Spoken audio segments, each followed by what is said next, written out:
to Would I Lie to You, the show that separates the facts from the fibs. On Lee Mack's team tonight, a TV presenter who hosts the iconic game show catchphrase, "Say what you see." Well, it looks to me like Stephen Mulhern. And a tracer and professional quizzer who's so clever she makes David Mitchell look like a Love Island contestant. It's Jenny Ryan. And on David Mitchell's team tonight, an antiques dealer with a passion for anything old, whether it's a Victorian chaise longue, some war medals, or one of Lee's jokes, it's Raj Bisram.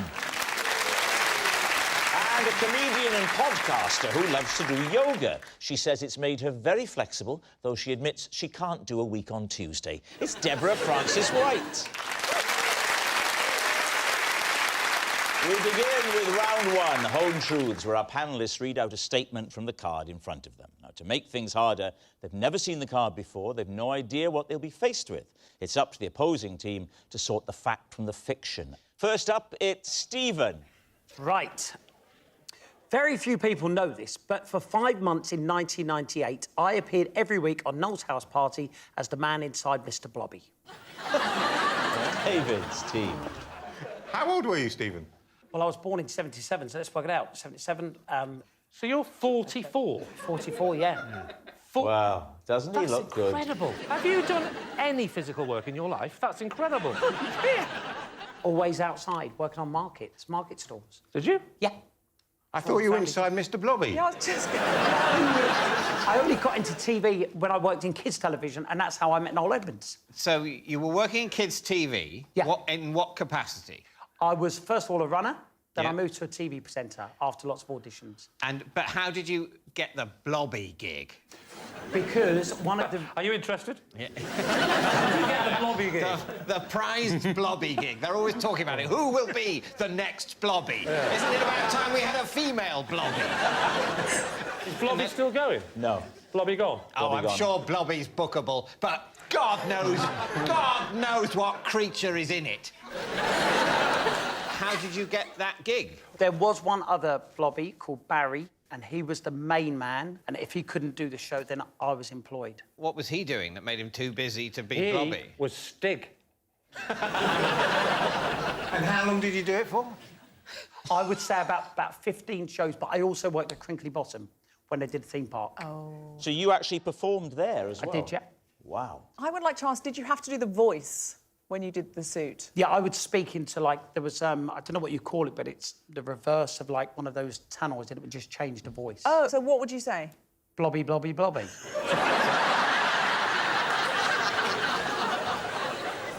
There may be some people watching this show. Oh, who knows? Yes. There may be some people watching this show who wonder what we're talking about because they were born in that glorious age after Blobby. So we've got a photograph. Could that be you? Well, I can tell you it's definitely not me, but Why? I've done that pose because that's one of the poses. So how do you know that's not you? Because I didn't do the photo shoot for it. Stephen, when you said that's one of the poses, what are the other poses? Good question. Give us the full Blobby. Well, if I got excited, do you mind if I stand up to do it? Not at all. Yeah, yeah. So let's Rising really the make this poses. work. OK, Yeah. fine. So if I was getting excited, if kids walked up, it'd be blobby, blobby, blobby, blobby. Blobby, blobby. And that would be it. Yeah. And yet, when I do that when kids come up to me, the police get involved. So if there was a kid there, it would be that. Oh, yeah, but what if he was on the other side? This was another one, which was just if I was annoyed. That's quite disturbing. That's what Blobby does to show anger. Yeah. What was the pay like, Stephen? On the TV show, I can tell you I got £350, which was a rehearsal on a Friday and then live on Saturday. And then for the theme parks, it was £500 a week. See, that sounds credible because he knows the exact number. He does, and he's yeah, definite. that's And that's the credible. only thing you know when you're young and in show business. What does it pay? Yeah. At that stage, I mean, Noel Edmonds was the king of Saturday night television. What was it like being that close to such a talented performer? I mean, it must be unimaginable. I would say, Rob, that as you get older, there's more and more acid in your work. See, the thing to this day, I don't think Noel Edmonds realised that I was the guy that was in Blobby. Oh, I see. Right. When you say that Noel didn't know you were in there, he did know that there was somebody in there. Well, what do you think, Deborah? Either he's telling the truth or he is a master liar. Well, don't forget, this is Stephen Mulhern. I mean, he has spent years at the Royal Shakespeare Company. He's been on... Oh, that's Ian McKellen. What are you going to... Raj, what about you? I think it could be true. I sense that you could feel Blobby's weight around you as you moved Blobby-like and said, Blobby, Blobby, Blobby. Yeah, obviously true. You're saying it's true, so let's find out. Stephen, Mr. Blobby, truth or lie? Well, obviously, it's a lie.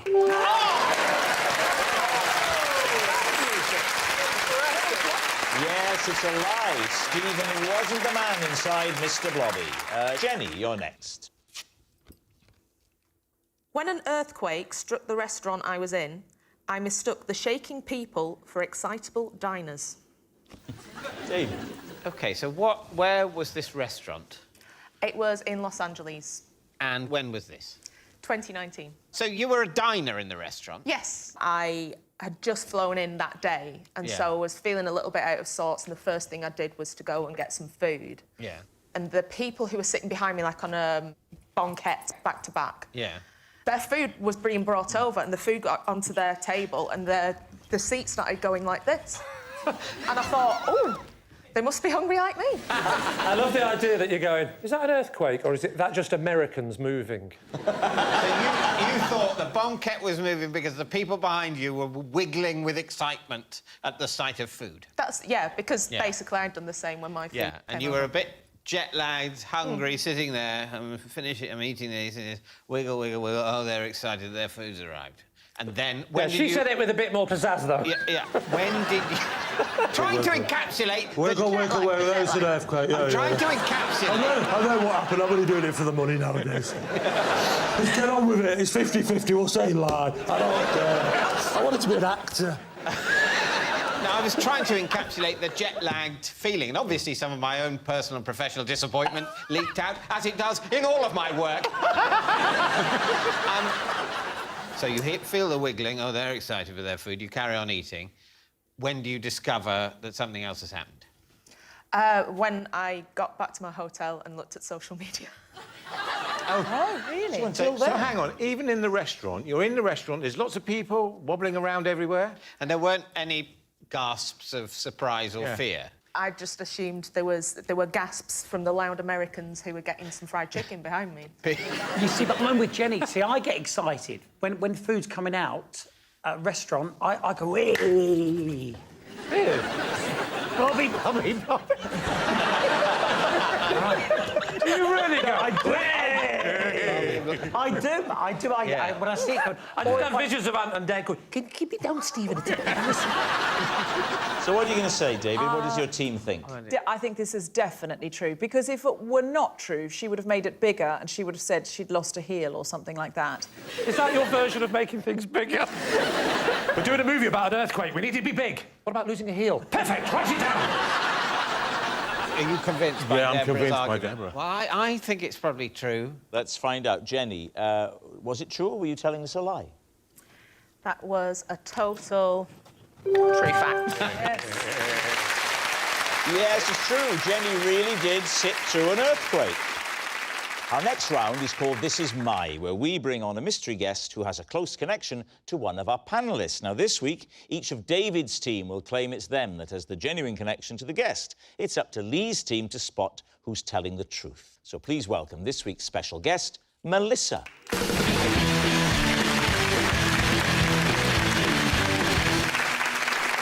So, Raj, what is Melissa to you? Well, this is Melissa, and last year she caught me cuddling her car. Deborah, how do you know Melissa? Well, this is Melissa, and I recently discovered that we shared the same naked cleaner. Finally, David, what is your relationship with Melissa? This is Melissa, and she once assaulted me with a super soaker when she mistook me for a fox. Please, team, where do you want to begin? Well, it's got to be Raj, hasn't it? Yeah. So, why were you cuddling her car? I had a car which was my pride and joy. It wasn't the value, it was just a Spitfire. It was a really nice blue Spitfire. Which stage of your life was this, Raj? To be honest, I sold the car only about 6 years ago. And I hadn't seen the car for all that time. And as lockdown was easing, we were told that you could actually drive to beauty spots and go for a walk. We got in the car, we drove to the parking spot at Hempstead Forest. Oh, Hampstead Forest, yeah. No, Hempstead. Hempstead. I just thought you were very posh. The car at Hempstead Forest. It's about 2 miles from where I live. OK. And we parked up, and lo and behold, there was my old car. So you went and embraced the car? Well, I would never have sold that car, but it was about the time when I really had a bad back. So it was just too much getting in and out of the Spitfire. It was really low. So my wife said, you know, you've got Rob's to... the same, getting in and out of his bath. Yeah. You've got a little door now, haven't you, Rob? So I saw the car. You saw your car, and it's obviously same red, and so literally, you know it's yours. we were in a good mood. The sun was shining. We were able to go for a walk. And I said to Sue, you know, it's my old car. You said to Sue? Yes, Sue's my wife. So I said to Sue, oh, man, it's my old car. And I just said, oh, I've got to give it a hug. And so I went over and literally I was giving it a hug. And this lovely lady came up to me and said, excuse me, but what are you doing with my car? Right, can I just ask you a question? Have you come on national television to invent an alibi about you and your wife going dogging?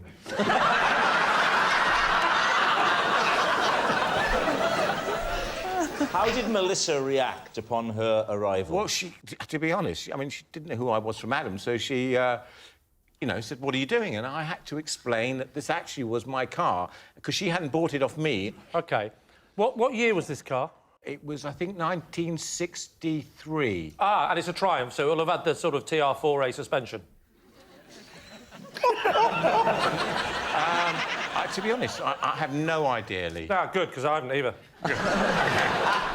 Was it a soft top? Yeah, it was only a two-seater. But Raj, you also said that Melissa was there with her family.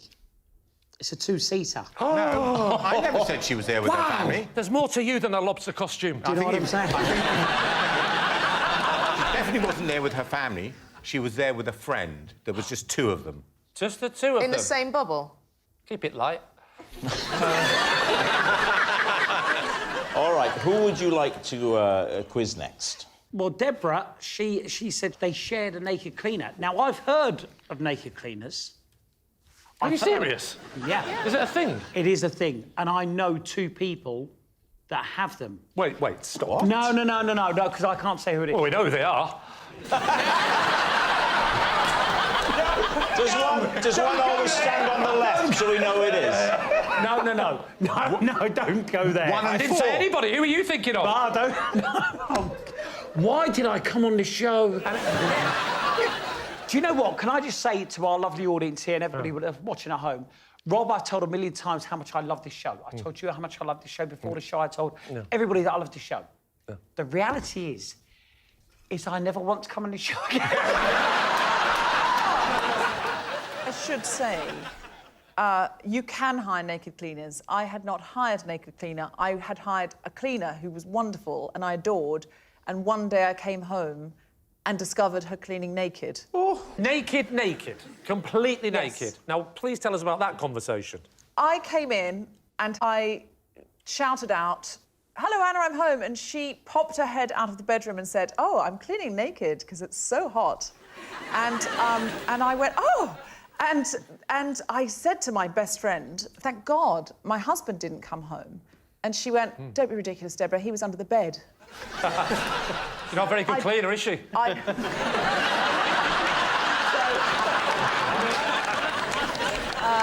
Yeah, and anyway, it then turned out it was just something that she liked to do. If it got very hot and there was no one home, she enjoyed cleaning naked. Right, so, and did you say this is fine? Well, yeah, I mean, you know, I feel very grateful anyone will come and hoover and clean my bathroom as it is. I'm not going to start making stipulations like you have to have clothes on. I don't think that's a strict rule. I think you're allowed to say, you know, tea's in the kitchen, milk's in the fridge, keep your clothes on. It's completely fine. No, because I feel uncomfortable. Then I feel like I'm one of the lords and ladies in Downton Abbey. So you think by saying keep your clothes on it makes you sound a bit uppity? Yeah, just generally... It's a good point, actually, because I'm worried... I've got a cleaner and I'm worried I'm not down to earth as I used to be. So when I get back, I'm going to say, can you take all your clothes off? Because I'm a little bit worried that people are getting the wrong impression of me. So Melissa isn't the cleaner that... No. What's the connection? OK, so I was at a party and I overheard behind me someone telling my anecdote, which was I came home, the cleaner put her head out the bedroom saying, I'm cleaning naked because it's so hot. And I thought, she's stolen my anecdote. So I just went, excuse me, that's my story. That happened to me. And she went, well, it happened to me. I said, what is your cleaner's name? And she said, Anna. And I went, oh, my God, we've got the same cleaner. Yeah, but hang on. She doesn't advertise herself as a naked cleaner. No. She's a cleaner who likes to take her clothes off. You're saying they exist as a... Would you like to book a naked cleaner? Yes, they do. But clearly what Anna does, you know, you would prefer that. That doesn't sound... No, I think... That doesn't... The potential here... Oh, I just want to go home. Now, the point is that what you're saying, I think, is that, this Anna maybe has missed her vocation working as the kind of cleaner you're talking about your perverted show business friends liking, where they not only are allowed to take their clothes off, but must do. You're very calm about this. You're like, OK, that's fine, that's your attitude. I'm shocked. You know, you're married. Do you want your husband to see a naked woman cleaning the house? Oh, he would just be... He's like David. He would be... He's very like David. He would just be really embarrassed about it. He'd just be a bit embarrassed. He'd just be a bit embarrassed. All right, now, what about David? Oh, he's never been naked in his life. Every bit of me has been naked, but never all at the same time. I like to think of the idea that you came out in a little jacket. Remind us of your connection to Melissa. Well, this is Melissa, and she once assaulted me with a super soaker when she mistook me for a fox. Are we all aware of the super soakers? Especially a large, powerful water pistol. Yeah, it takes the fun of the water pistol and then goes too far. You'll be familiar with the principle, Lee. What were you doing for her to think you were a fox? Were you, by any chance, making love with a high-pitched squeal? By the bins. Again. No, I wasn't. I think, as we've established... I've heard you, David. We've all heard. No, you can't have it both ways. I'm either some pathetic asexual lump, as correctly expressed by Deborah, To be strictly fair, I did not describe my husband or you as a pathetic asexual lump. No. Yeah, but we knew what you were thinking. I'm either an embarrassed embarrassment or I'm a fox squealing by the bins. Not both. But what were you doing? Good question. I was replacing and removing a bin. Melissa lives next door. We both have, at our house and at her house, green recycling wheelie bins. A green bin is for green waste. Yeah. No, that's the brown one. Where I live, which I'm not prepared to specify on television for obvious reasons. What? In case they try every door? It's just they could narrow it down. Anyway, a green wheelie bin is what you have for recycling where I live. But why did she think you're a fox? It was dark, and she heard noises and assumed it was a fox. And where are you at this point? You're just putting the bin back? I am putting the bin down the side of her house. Right. And extracting our bin, because the bins, after being emptied, sometimes get wrongly reattributed. Now, that's true. So she's immediately gone, come round, got you. How many times? I think it was one big sploosh. She got you, though? She got me. How wet were you? Is there a unit of wetness? I don't remember it hurting, but it was shocking and wet. That's his profile on Match.com. I wouldn't describe it as pain, but it was definitely... That's the second list. It was shocking and Shocking, not too wet, but painful. All right. Seek similar for fun and games. We need an answer. So, Lee's team. Is Melissa Raj's motoring mate, Deborah's cleaner companion, or David's sharpshooter? I'm Team Deborah. Having the same anecdote and being furious about someone stealing your anecdote and finding out you independently had experienced the same thing would bond you. I'm believing Raj. Are you? I am, yeah, because I could imagine he would get excited about it. It's something that he would do. What do you think, Lee? Well, everything about David's story makes sense. He would swap the bins in a way that no other human being would. Not just, oh, yeah, sorry, got your bin. Oh, no, that's fine. Oh, no, I better put it back secretly. She'll hate me otherwise. Right, so, I'm now going to make a decision. We'll go with the cleaner story. All right. They're saying that it is the cleaner. Melissa, would you please reveal your true identity? I'm Melissa, and I shared a naked cleaner with Deborah. Whoa! Yes, Melissa is Deborah's cleaner companion. Thank you very much, Melissa. Which brings us to our final round, quick fire lies, and we start with... It's Lee. Last year, after getting lost on a ramble, I got so thirsty I was forced to drink puddle water, which I purified by filtering through my hiking sock. David's team. right. Where were you hiking? I was hiking in Scotland. At what time of year? This will have been just when it was allowed. OK. Whereabouts in Scotland? It was in the Highlands. How long had you been walking? Since I was about 2. That day, on this particular recreational walk. Oh, I've been walking for about 2 hours. And were you on your own or was anyone with you? No, I was definitely on my own. You were walking on your own I know, in I the was there. Highlands of Scotland. I wasn't walking on my own when I started the walk. Oh, they'd given you the slip. Correct. No, we'd gone our separate ways. They had the water and I'd got lost. Who are they?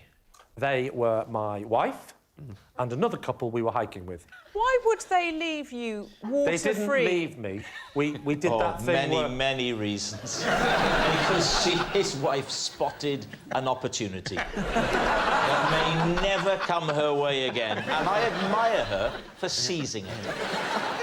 I needed the toilet, so I went off and I went round the corner and just lost my bearings. Describe the terrain. Yeah. Rain were like really heavy. Well, that's no reason to drink puddle water then. Exactly. Correct. No. The terrain was I would describe as rugged and arid. You want to go to the loo? I'm all right, thanks. You know, it's like you're walking. I'm a bit older than my wife. I'm tired. She's a little bit further ahead, talking to her friend's husband, actually. And anyway, it wouldn't matter. I thought I'm a bit tired, and I said I'm just gonna one sec. And I sort of I was literally just stepped behind for a second. You stepped behind a tree and then became so disorientated. No. Okay, yeah. So I have a wee, right? Yeah. And then that's when I heard what I thought was a kookaburra. In Scotland. What? In Scotland. The emphasis on the word thought. Right. I thought I heard a kookaburra, so I walked just a few steps, not many. Picture the scene. I'm walking. I'm looking round like this. There's no bird. I turned back. Wait a minute. Which tree did I wee behind? Was it that one or was it that one? Well, it was easy to tell. It was that one.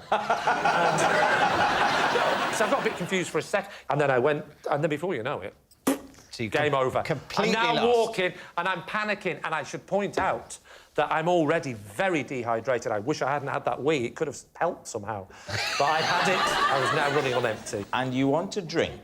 Yes. There's no drink to be had. There's nothing. And I learnt the #1 rule when I watched a film once, which is don't wait until you're thirsty. So what do? You find a puddle? I come across a puddle. But you don't tend to find puddles in an but what I arid didn't setting. realise, I was back at the tree.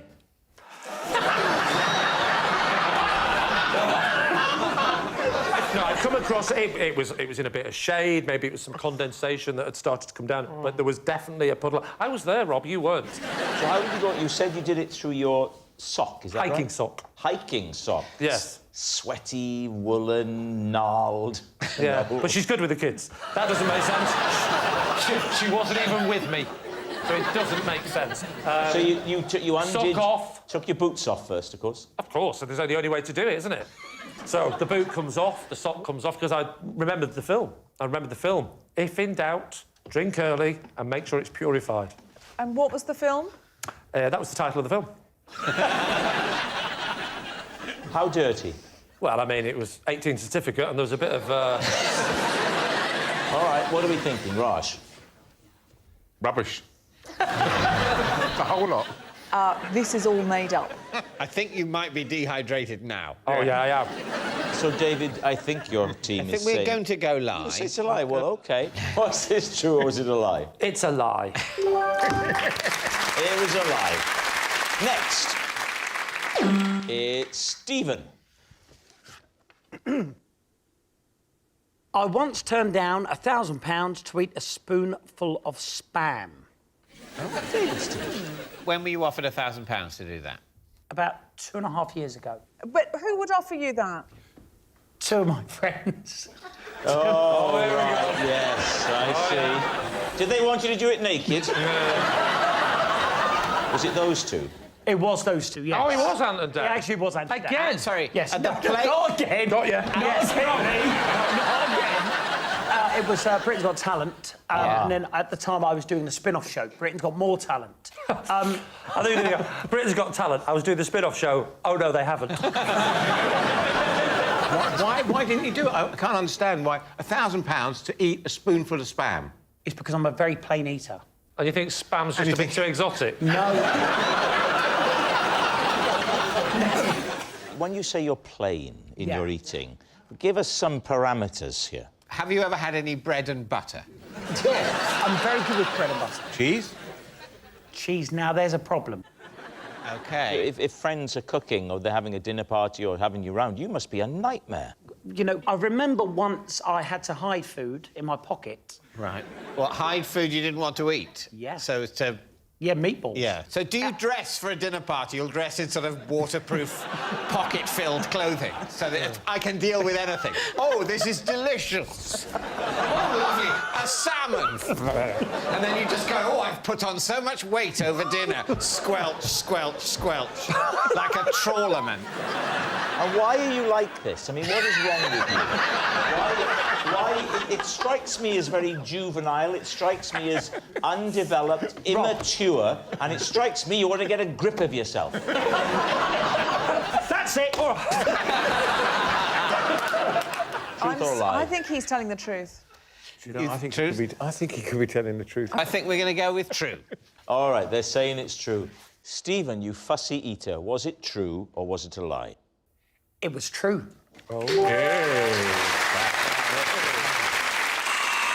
And that noise signals time is up. It's the end of the show. I can reveal that David's team has won by 3 points to 2. Thanks for watching. We'll see you next time. Good night.